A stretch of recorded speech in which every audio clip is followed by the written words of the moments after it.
சினிமான்ற பேரில் இங்கே ஒரு ப்ரொஃபஷனல்ன்ற பேரில் ஒரு ஆள் கிடச்சிட்டா எப்படிலாம் அறுத்து காலி பண்ணிடலாம் இங்கே அப்படி இருக்காங்க டைரக்டர்ஸு. நான் டைரக்டராக இருந்தாலும் டைரக்டர்ஸ் கிட்ட இந்த மிஸ்டேக் இருக்குது. அதனால் நான் வந்து சொல்லுவேன், இப்போ ஓப்பனாக சொல்ல போனால் அட்லி சார் மாதிரி ஆளுங்க, ஓகேங்களா?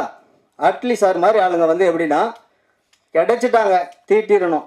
படம் நல்லாவே போனாலும் அவங்க பண்ண செலவுக்கு அதிகமாக வந்து பார்த்தீங்கன்னா இவங்க பண்ணிவிடுவாங்க செலவு. அப்படி பண்ணக்கூடாது. ஒரு பிளான் பண்ணி பண்ணணும்னு வச்சுக்கோங்களேன். 3 மணி நேரம் படம் நம்ம 6 மணி நேரத்துக்கு எடுத்துருவாங்க. ஃபுல்லாக கட் பண்ணி போடுவாங்க. அது போட்டதெல்லாம் அவங்களுடைய ரத்தம் தான்.